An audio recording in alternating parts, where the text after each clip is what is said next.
Hello, ladies and gentlemen. How are you guys doing? I hope you're doing very well and your day is going nice. Let's make your day a little better by infusing a little knowledge into it. Today, I am here to discuss an important topic. The topic also comes from an issue, and the issue is tax avoidance by corporations. Since 2016 up till 2019, Amazon, I want you to listen carefully. Amazon has paid zero taxes. Zero taxes. How is it possible? A corporation, a gigantic corporation which is racking in billions of dollars in profit, is paying zero taxes. I'll tell you how it is possible. This is exactly what is called tax avoidance. And mind you, I said avoidance. I did not say evasion. That's a different concept. Tax avoidance is a different concept. Yes, in both avoidance and evasion, the people or the person involved is trying to bring down their taxes. But in tax avoidance, they are doing it by exploiting the loopholes within the law. So it's kind of a legal thing. But tax evasion is illegal. That's illegal. They're doing illegal thing that will be punished by law. But here, they are avoiding it, means bypassing the law.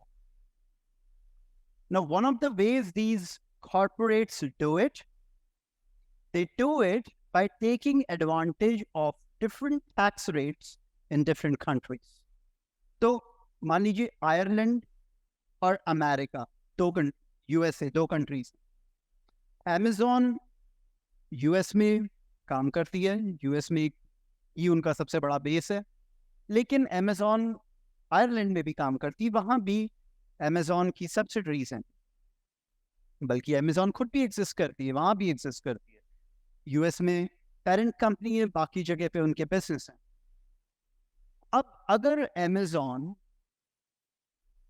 ये कहे कि जितना profit Amazon को हुआ है उस पे उसे टैक्स देना है. अब अगर अमेजॉन ये कहे कि जो प्रॉफिट उसे हुआ है वो उसे यूएस में ना दिखा के आयरलैंड की कंपनी से दिखा दे, तो इससे क्या होगा? इससे ये होगा कि आयरलैंड जहां पे कॉर्पोरेट टैक्स कम है 12% के आसपास, यूएस जहां 21% है, तो वो 12% के हिसाब से टैक्स देगा, 21% के हिसाब से नहीं देगा.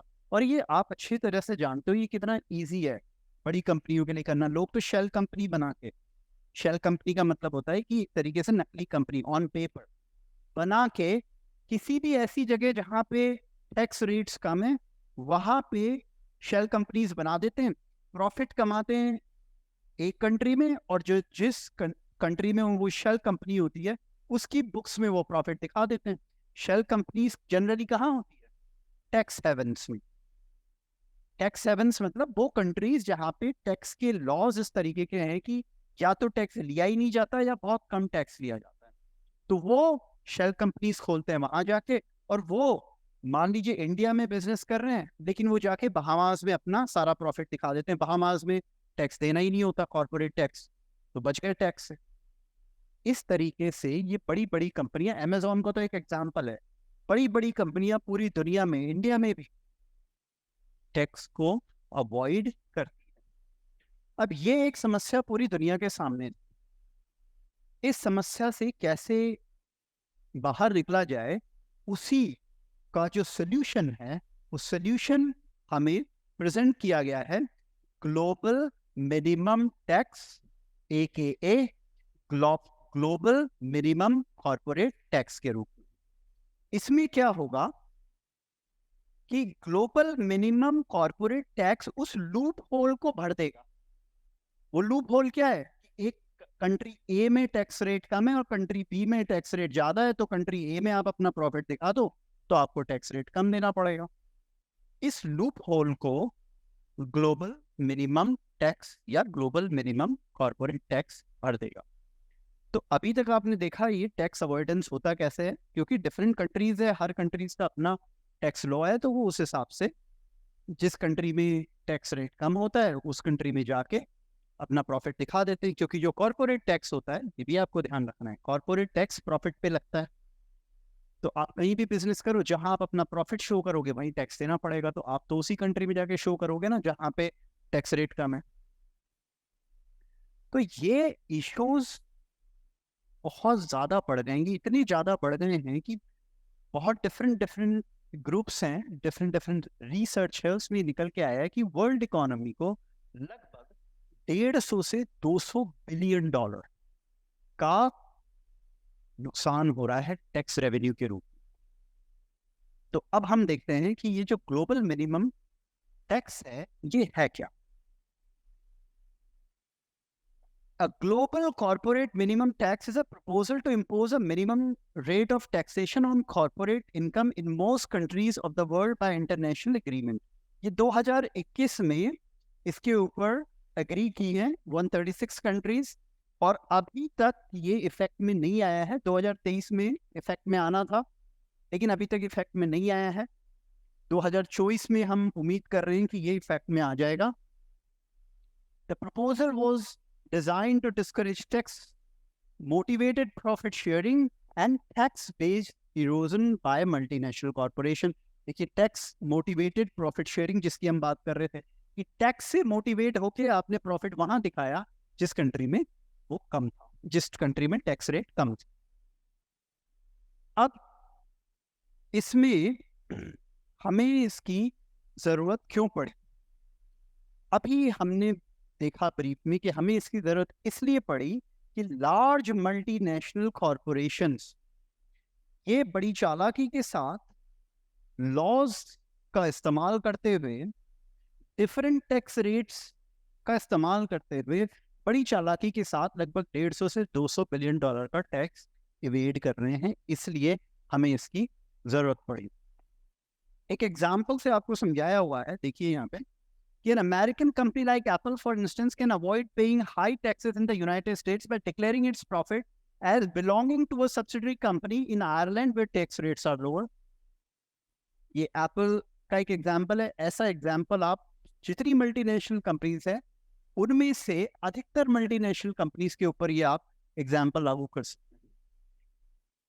ये जो प्रॉफिट शिफ्टिंग है, इससे टैक्स रेवेन्यू गवर्नमेंट्स का, पूरी दुनिया की गवर्नमेंट्स का, लगभग पूरी दुनिया की गवर्नमेंट्स का अफेक्ट हो रहा है। और टैक्स अगर कम हो जाएगा तो गवर्नमेंट से कहाँ से पैसा लाएगी? जो गवर्नमेंट के एक्सपेंडिचर हैं उनको पूरा करने के लिए गवर्नमेंट कहाँ से पैसा लाएगी?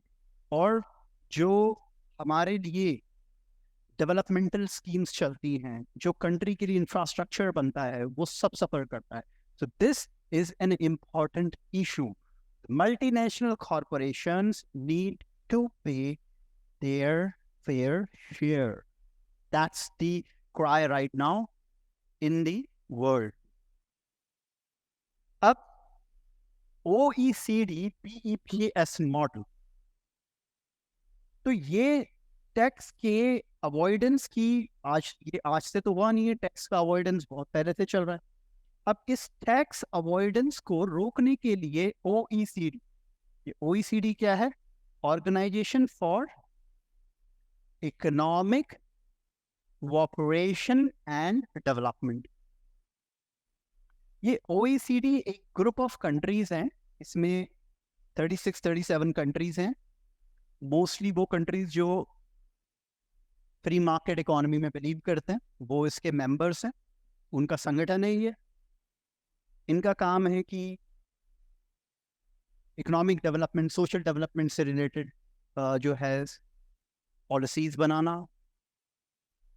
अच्छा, एक यहाँ पे एक बड़ा अच्छा क्वेश्चन है, आप लोगों को ये पता करना है, आप लोगों को कमेंट सेक्शन में मुझे ये बताना है कि इंडिया इसका मेंबर है या नहीं। OECD का मेंबर इंडिया है या नहीं, ये आप लोगों को मुझे पता। OECD ने एक प्रोजेक्ट बनाया जिसका नाम उन्होंने रखा PEPS, base erosion and profit sharing project. Base erosion and profit sharing project. इस प्रोजेक्ट को ये जिम्मेदारी दी गई कि आप कोई ऐसा तरीका निकालें कि ये जो टैक्स अवॉइडेंस हो रहा है इस टैक्स अवॉइडेंस को कैसे रोका जाए, इस टैक्स अवॉइडेंस को कैसे रोका जाए, इसके लिए BEPS प्रोजेक्ट बनाया गया। उसने अपनी कुछ रिकमेंडेशन दी और उन्हीं रिकमेंडेशन में एक रिकमेंडेशन जो सबसे स्ट्राइकिंग थी वो यही थी, ग्लोबल मिनिमम कॉर्पोरेट टैक्स। अब इस प्रोजेक्ट के 2 पिलर्स हैं। वो 2 पिलर क्या हैं? ये 2 पिलर हमें बताएंगे कि ये ग्लोबल मिनिमम टैक्स कैसे काम करेगा। तो ये 2 पिलर क्या है, इनको देख लेते हैं एक बार। पहला पिलर ये है जो इस बात को एड्रेस करेगा कि टैक्स कहाँ पे कैसे लगाया जाए कि टैक्स अवॉइडेंस ना हो सके। जैसे अभी हमने एक एग्जांपल लिया था कि एप्पल है, वो अमेरिका में है, पेरेंट कंपनी है, लेकिन वो सब्सिडरी आयरलैंड में भी है। तो कैसे इनको बैलेंस किया जाए कि वो टैक्स को अगर एक जगह से अवॉइड करती है तो दूसरी जगह से उससे टैक्स लिया जा सके। तो ये टैक्स अवॉइड करने के लिए जो ये डिफरेंट प्लेसेस का यूज करते हैं, इससे कैसे निजात पाई जाए, तो इसके लिए पिलर 1 है। और दूसरा है पिलर 2, जो ये इंश्योर करेगा कि एक मिनिमम लेवल का टैक्स लगाया जाए। और ये मिनिमम लेवल का टैक्स ऐसा हो कि चाहे आप आयरलैंड में जाएं और चाहे आप अमेरिका में जाएं, आपको टैक्स देना पड़ेगा, ये मिनिमम रेट देनी पड़ेगी। ये 2 इसके मेन पिलर हैं। BEPS जो प्रोजेक्ट है उसके ये 2 पिलर हैं और इसी पे बेस्ड, इन 2 पिलर्स पे बेस्ड ग्लोबल मिनिमम टैक्स है। इससे पहले कि हम ग्लोबल मिनिमम टैक्स के बारे में और उसके बारे में कुछ इंट्रिकेट डिटेल्स जानें, पहले मैं आपको ये बताना चाह रहा हूँ, थोड़ा सा एक हिस्ट्री की हल्की सी कहानी आप समझ लें या एक लेसन समझ लें, वो मैं देना चाह रहा हूँ कि इसकी ज़रूरत हमें अभी क्यों पड़ी। इसकी ज़रूरत हमें अभी इसलिए पड़ी 2 कारण से। एक तो ये जो टैक्स अवॉइडेंस का ड्रामा चल रहा है, एक तो इसलिए। दूसरा, race to the bottom has started. Now what is this race to the bottom? ये रेस टू द बॉटम कुछ ऐसी है कि आपकी कंट्री में जो कॉर्पोरेट टैक्स है वो 30% है मान लीजिए, और कंट्री बी में कॉर्पोरेट टैक्स 10% है। तो वो आपको पता है कि अब कंपनीज अपना प्रॉफिट उधर से शेयर करेंगी और आपको वो जो टैक्स मिलना था वो मिलेगा नहीं। तो अब आप भी क्या करेंगे? अब आप भी अपने टैक्स के रेट को घटाएंगे। तो कंट्रियों में होड़ मच गई कि कैसे टैक्स को कम किया जाए दूसरी कंट्री के कंपैरिजन में। एक टाइम था 70s-80s में, टैक्स रेट हुआ करती थी 45%, 50%।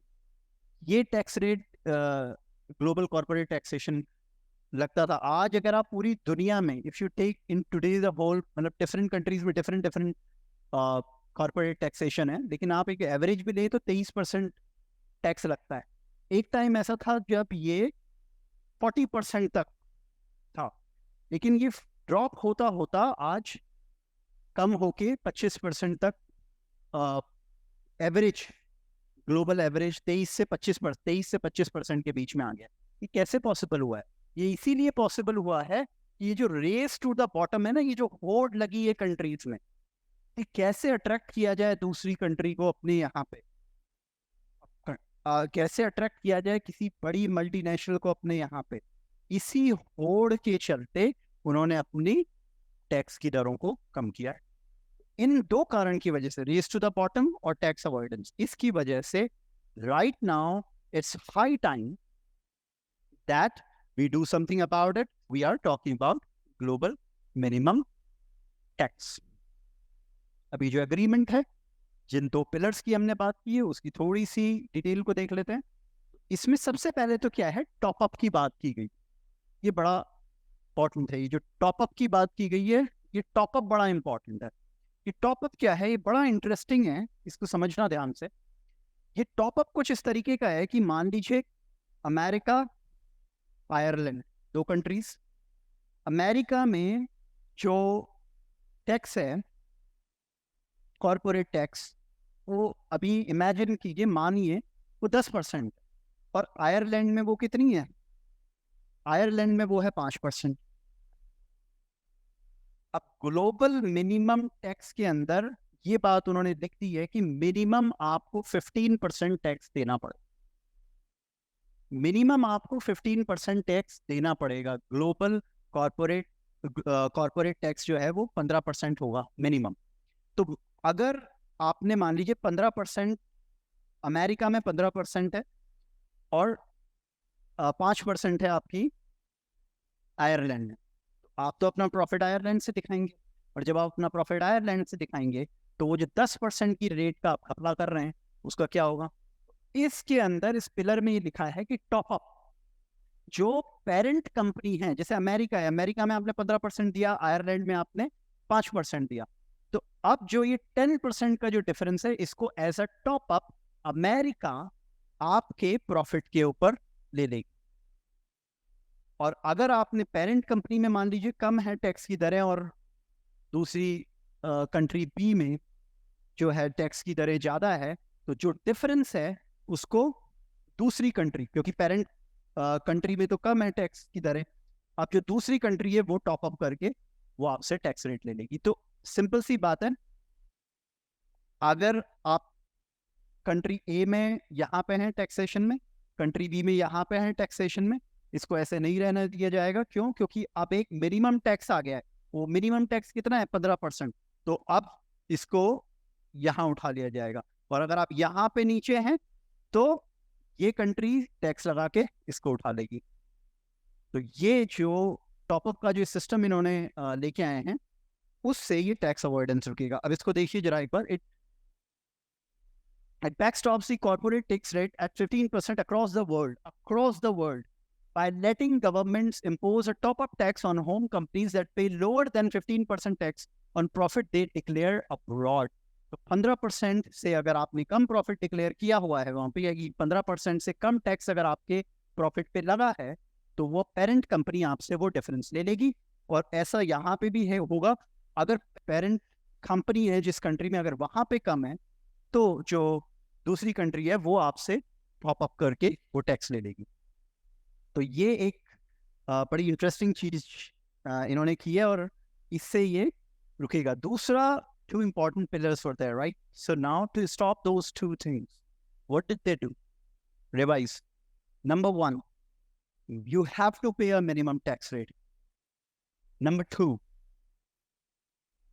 if you are not paying the minimum 15% rate, then it will be top up so that we can get the difference from you.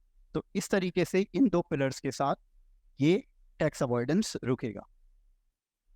अब इसके बाद हम ये देखते हैं कि ये जो ग्लोबल मिनिमम टैक्स है, how it is going to help the global economy. भाई एक तो आपको सिंपल सा समझ आ रहा होगा कि सर सबसे इंपॉर्टेंट चीज तो यही हो जाएगी कि जो टैक्स अवॉइडेंस हो रहा था वो रुक जाएगा। जब टैक्स अवॉइडेंस रुक जाएगा तो obviously it's going to increase the revenue for the government. तो yes, you are absolutely right, it's definitely is going to happen. And it will also stop this race to the bottom, because in this race to the bottom, what happens? To attract multinational companies in your country, you start lowering your taxes. That affects your revenue, and that revenue in the end is going to affect the developmental work in your country. So this race to the bottom has to stop.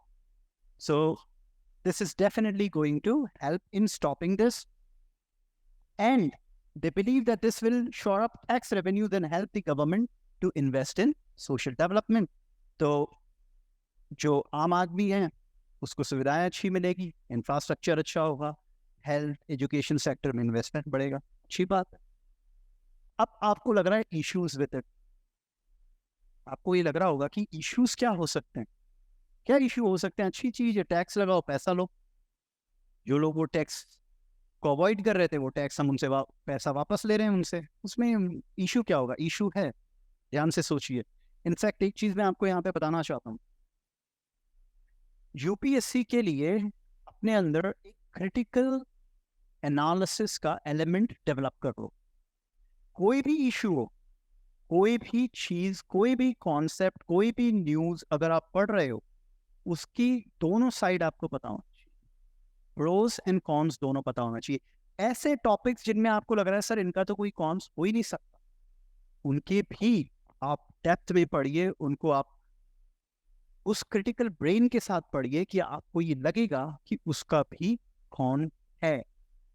Please make sure that every topic you study through these classes of critical analysis.